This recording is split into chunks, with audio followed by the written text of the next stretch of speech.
সুপ্রিয় দর্শক মণ্ডলী, সবাইকে স্বাগত Bangla Tribune talk of the day. আজকের বিষয় শান্ত পাহাড় অশান্ত কেন, মানে পাহাড়ে আসলে কি হচ্ছে সেই বিষয়টা নিয়ে আমরা আজকে কথা বলবো। আমাদের সঙ্গে যোগ দিচ্ছেন বাংলা ট্রিবিউনের খাগড়াছড়ি প্রতিনিধি জসিম ভাই।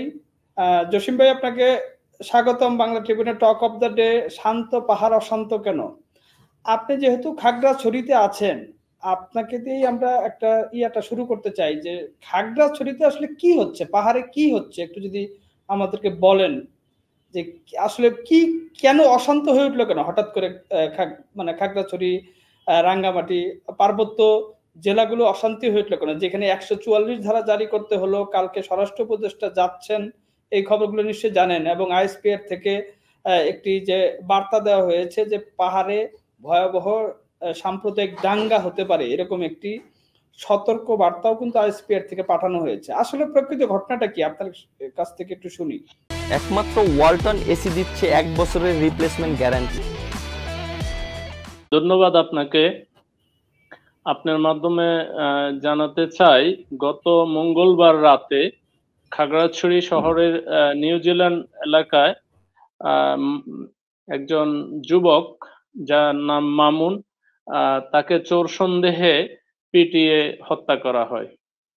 এই হত্যাকাণ্ডের প্রতিবাদে গত বৃহস্পতিবার বিকেলে দিঘিনালা সরকারি কলেজে ছাত্রছাত্রীরা একটা বিক্ষোভ সমাবেশের আয়োজন করে। বিক্ষোভ সমাবেশ চলাকালে তাদের উপরে বেশ কয়েক রাউন্ড গুলি করা হয়। বেসিক্যালি ফাঁকা গুলি করা হয়েছিল, সেটা 20 রাউন্ডের মতো।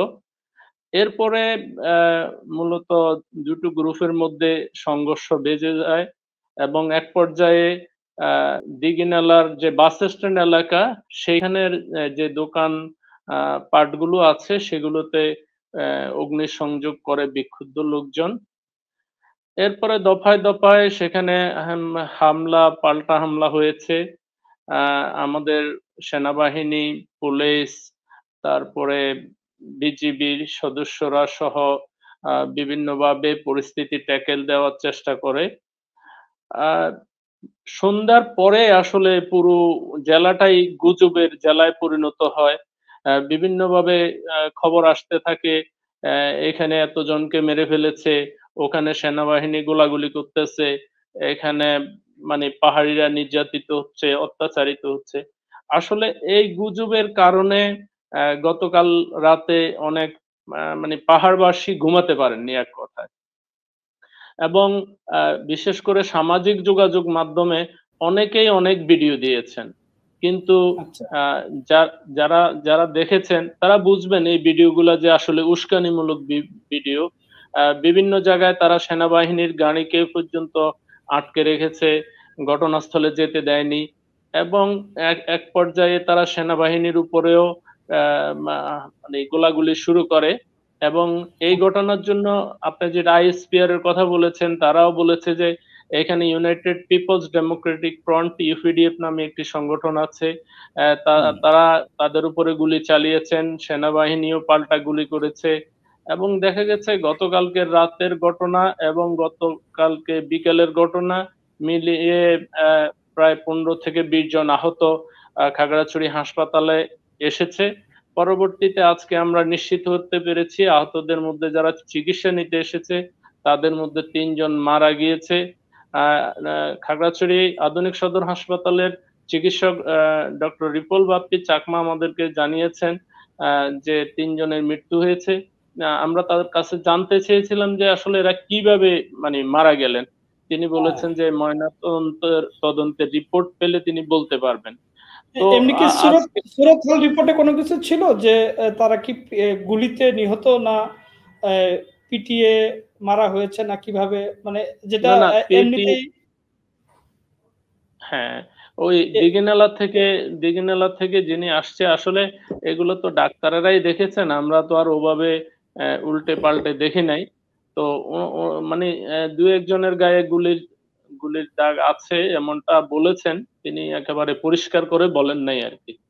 তো বিষয় যেটা হচ্ছে আসলে আজকে মানে কালকের থমথমে পরিস্থিতির পর আজকেও কিন্তু পরিস্থিতি বেশ থমথমেই ছিল। তবে আমাদের জেলা প্রশাসক মোহাম্মদ শহীদুজ্জামান, পুলিশ সুপার মোহাম্মদ আরিফিন জুয়েল, তারপরে আমাদের রিজিয়ন কমান্ডার শরীফ মোহাম্মদ আমান, জুন কমান্ডার সহ উচ্চপদস্থ কর্মকর্তারা আজকে বিভিন্ন জায়গায় মিটিং করেছেন, সভা করেছেন, সমাবেশ করেছেন। জেলা প্রশাসক কার্যালয়ে সর্বশেষ বিকাল 4:30 ঘটিকার দিকে একটা বিশেষ আইন শৃঙ্খলা সভা হয়, সেখানে আমিও ছিলাম। আমাদের জেলায় যারা সুশীল সমাজের প্রতিনিধি বলি, পাহাড়ি বাঙালি উভয় সম্প্রদায়ের বিভিন্ন নেতৃবৃন্দ ছিলেন। সেখানে আমরা আসলে বেশ কয়েকটা বিষয় প্রস্তাব করেছিলাম। যেমন 5ই আগস্টের পরে খাগড়াছড়িতে খুব হরহামেশাই প্রায় প্রতিদিনই মানে বলা যায় যে সভা সমাবেশ মিটিং মিছিল হচ্ছিল এবং কোনোটাকে নিয়ন্ত্রণ করা যাচ্ছিল না। তো আজকে হ্যাঁ, এটা আসলে এখানে ইউপিডিএফ এর ব্যানারেই সবচেয়ে বেশি সভা সমাবেশ হয়েছে। তো আমরা আজকে যে কয়টা প্রস্তাব দিয়েছিলাম, যে যেমন সভা সমাবেশ অনুমতি ছাড়া করা, প্রশাসনের অনুমতি ছাড়া করা যাবে না। তারপরে আমরা বলেছিলাম পাহাড়ে অবৈধ অস্ত্র আছে, অবৈধ অস্ত্রগুলো উদ্ধার করতে হবে। তারপরে আমরা বলেছিলাম যে 1997 সালে যে শান্তি চুক্তি হয়েছিল, সেই শান্তি চুক্তির সময় যদি আসলে অস্ত্র সমর্পণ করা হয়ে থাকে, তাহলে এই অস্ত্রগুলা এখন আবার কোত্থেকে আসলো, তাহলে শান্তি চুক্তির যে সুফল সেটা কতটা আসলো। আমরা বলেছিলাম যে এদের নেপথ্যে কারা, আপনি যেটা বলেছিলেন যে আসলে নেপথ্যে কারা, এখানে যারা আসলে আজকে হতাহত হলো, আমরা শুনেছি একজন আহত বলতেছে কয়েকটা টাকার জন্য এসে আজকে আহত হলাম, গুলি খেলাম। তার মানে তারাও যে কোনো একটা গোষ্ঠী তাদেরকে সামনে ঠেলে দিয়ে হ্যাঁ ফায়দা লুটতেছে। আচ্ছা, একটু বলি যে তার মানে ঘটনাটা শুরু হলো মামুন নামে একজন ব্যক্তিকে কেন্দ্র করে, যার বিরুদ্ধে চুরির অভিযোগ এনে তাকে পিটিয়ে হত্যা করা হয়েছিল। মানে যেটা আমরা দেখছি যে একটা মব জাস্টিস বা লিঞ্চিং হচ্ছে সারা দেশে, তারই একটি পার্ট খাগড়াছড়িতে হয়েছিল। একজন ব্যক্তিকে সন্দেহভাজন চোর হিসেবে পিটিয়ে হত্যা করা হয়, এইটাই ঘটনার শুরু। তারপরে যে মিছিলটা হয়েছে, শুরু হয়েছিল, এই মিছিলে আপনি বললেন যে গুলি করেছিল, 20 রাউন্ডের মতো গুলি করেছিল। এই গুলিটা কারা করেছিল বলে আপনার কাছে তথ্য রয়েছে বা আপনারা পেয়েছেন? আসলে এটাও আমি আইএসপিআর এর বরাত দিয়ে বলতে চাই, এটা এইখানেও ইউপিডিএফ এর নামটাই এসেছে। আপনাকে প্রথমে একটা বিষয় বলি, মব জাস্টিসের নামে যে মামুনকে মারা হয়েছে, এটা আসলে এটা যে ওরাই মেরেছে তার একটা ভিডিও কিন্তু তারাই সামাজিক যোগাযোগ মাধ্যমে ছেড়ে দিয়েছে। এখন এই যে একটা সামাজিক যোগাযোগ মাধ্যমে তারা একটা ভিডিও ফুটেজ ছেড়ে দিল, এটাও কিন্তু একটা উস্কানি। এবং গতকালকে রাত্রে সামাজিক যোগাযোগ মাধ্যমে কারা ছেড়েছে, মানে মামুনকে মারার ভিডিও করে সেটা আবার সামাজিক যোগাযোগ মাধ্যমে ছাড়া হয়েছে? এই আমাদের যারা পাহাড়ি ভাইয়েরা আছে তাদের মধ্য থেকে একজন ছেড়ে দিয়েছে। হ্যাঁ, এবং কিভাবে তারা তাকে মেরেছে, মাথার খুলি পর্যন্ত মানে তারা থেতলে ফেলেছে, রক্তক্ষরণ হয়েছে। কিন্তু জসিম ভাই, আমি একটা গণমাধ্যমে স্থানীয় যে পুলিশ স্টেশন, তার যে ভারপ্রাপ্ত কর্মকর্তা, তার বক্তব্য দেখছিলাম। সেখানে তিনি বলছিলেন যে মোটরসাইকেল চুরি করে পালিয়ে যাওয়ার সময় মামুন একটি পিলারের সাথে, বৈদ্যুতিক খুঁটির সাথে ধাক্কা লেগে মৃত্যুবরণ করেছেন বলে তিনি জানতে পেরেছেন। ভাষ্যটা কোনো সত্যতা রয়েছে কিনা? না, এই ভাষ্যটার কোনো সত্যতা নেই, কারণ একটা ভিডিও সুস্পষ্টভাবে সামাজিক যোগাযোগ মাধ্যমে পোস্ট করা হয়েছে। এটা আপনি চাইলে আপনাকেও আমি দিতে পারবো। এবং ওইখানে ওর আকুতি, যেমন ঢাকা বিশ্ববিদ্যালয়ে একজনকে মব জাস্টিসের নামে যে মারা হয়েছে, হ্যাঁ, তোফাজ্জলকে, সেই তোফাজ্জলের মতো এই ছেলেরও আকুতি ছিল।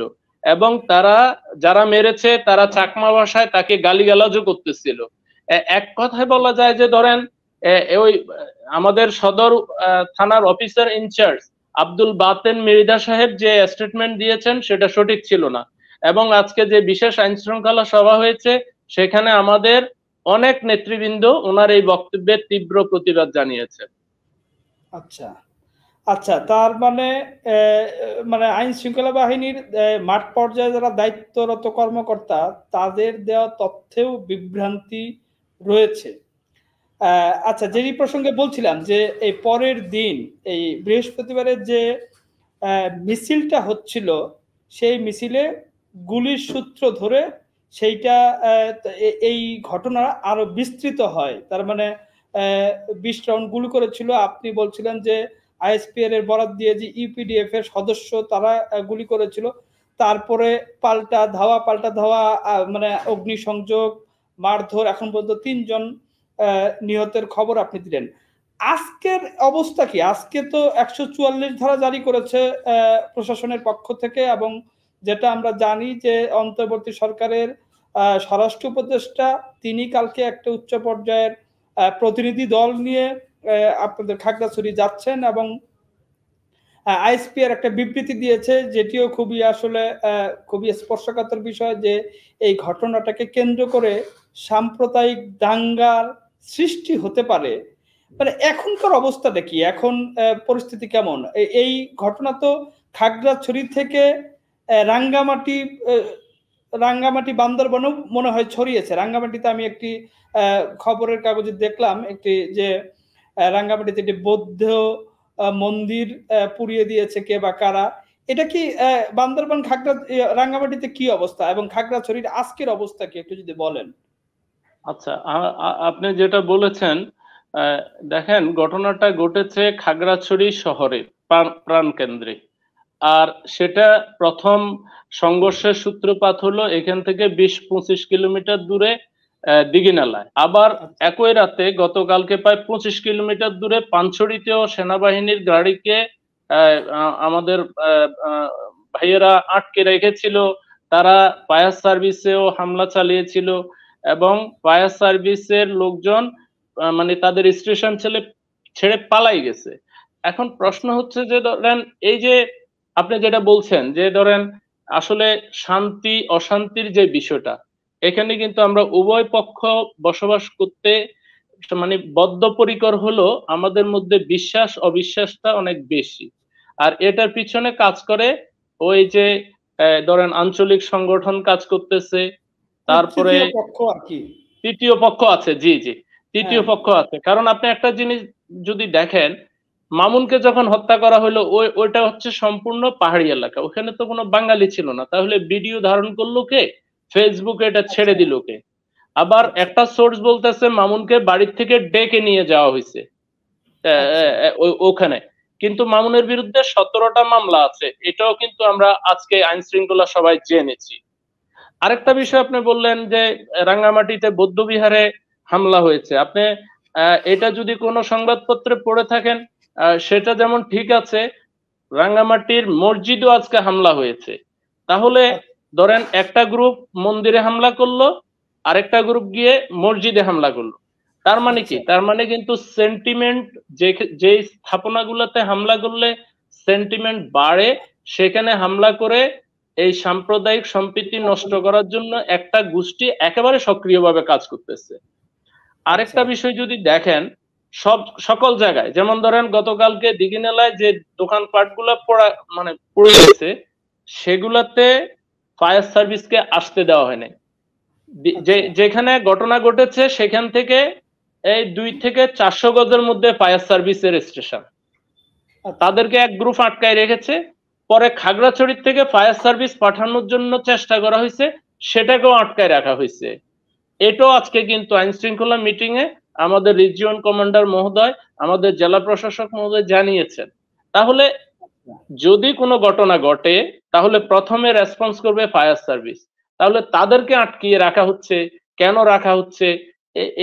এর পিছনে কিন্তু একটা গ্রুপ যে আছে, একটা থার্ড পার্টি আছে, নেপথ্যে একটা শক্তি কাজ করতেছে, যারা পাহাড়ের শান্তি স্থিতিশীলতা উন্নয়ন বিনষ্ট করতে চাচ্ছে। তাদেরকে আসলে শনাক্ত করা দরকার। আমি একটু আরেকটা বিষয় একটু যোগ করি আরকি। সেটা হলো যে এই যে পাহাড়ে আপনি বললেন যে গুলি করেছে, ম্যা পাহাড়ে তো অনেকদিন ধরেই আইন শৃঙ্খলা বাহিনী কাজ করছে। বিশেষ করে বাংলাদেশ সেনাবাহিনী সেখানে আইন শৃঙ্খলা রক্ষায় বহুদিন ধরে নিয়োজিত। শান্তি চুক্তির অধীনে কাজ চলমান ছিল। সেটা নিয়েও হয়তো পুরোপুরি বাস্তবায়ন নিয়েও প্রশ্ন রয়েছে। আমাকে একটু জানান আপনি যে, আপনি যে ইউপিডিএফ এর কথা বললেন, এখন আসলে আমরা বছরখানেক আগে কুকি চীনের কেএনএফ এর লোকজনেরও দেখেছি, বিশেষ করে বান্দরবানে।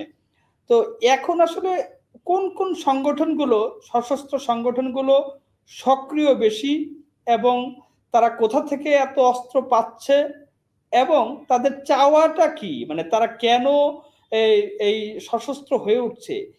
একটু সংক্ষেপে যদি আপনার কাছে তথ্য থাকে সেটি যদি একেবারে আপনার।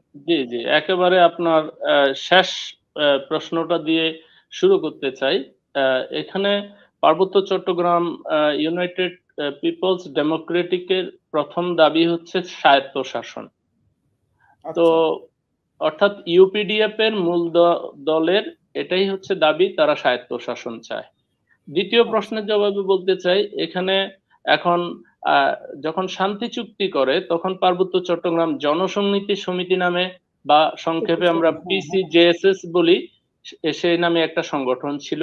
সেটা সেন্ট্রাল আর্মি। ব্যঙ্গে, হ্যাঁ সেটা ব্যঙ্গে প্রথমে ইউপিডিএফ হয়েছে। এরপরে ২০১৭ সালে ইউপিডিএফ ব্যঙ্গে ইউপিডিএফ গণতন্ত্র নামে একটা সংগঠন হয়েছে। আচ্ছা, এরপরে জেএসএস ব্যঙ্গে জেএসএস সংস্কার নামে একটা সংগঠন হয়েছে। অর্থাৎ আচ্ছা, খাগড়াছড়িতে পার্বত্য চট্টগ্রাম জনসংহতি সমিতি একটা, পার্বত্য চট্টগ্রাম জনসংহতি সমিতি সংস্কার একটা group, United People's Democratic Front একটা group, United People's Democratic Front within ব্র্যাকেটে আবার ডেমোক্রেটিক গণতান্ত্রিক আরেকটা ফ্রন্ট, 4টা গ্রুপ খাগড়াছড়িতে আছে, কেএনএফ বান্দরবনে আছে। তো মোটামুটি এই এই যারা বিচ্ছিন্নতাবাদী বলি বা সশস্ত্র তাদের গোষ্ঠী আর কি। সশস্ত্র গোষ্ঠী, তারা আসলে স্বায়ত্ত শাসন চায় পাহাড়ে।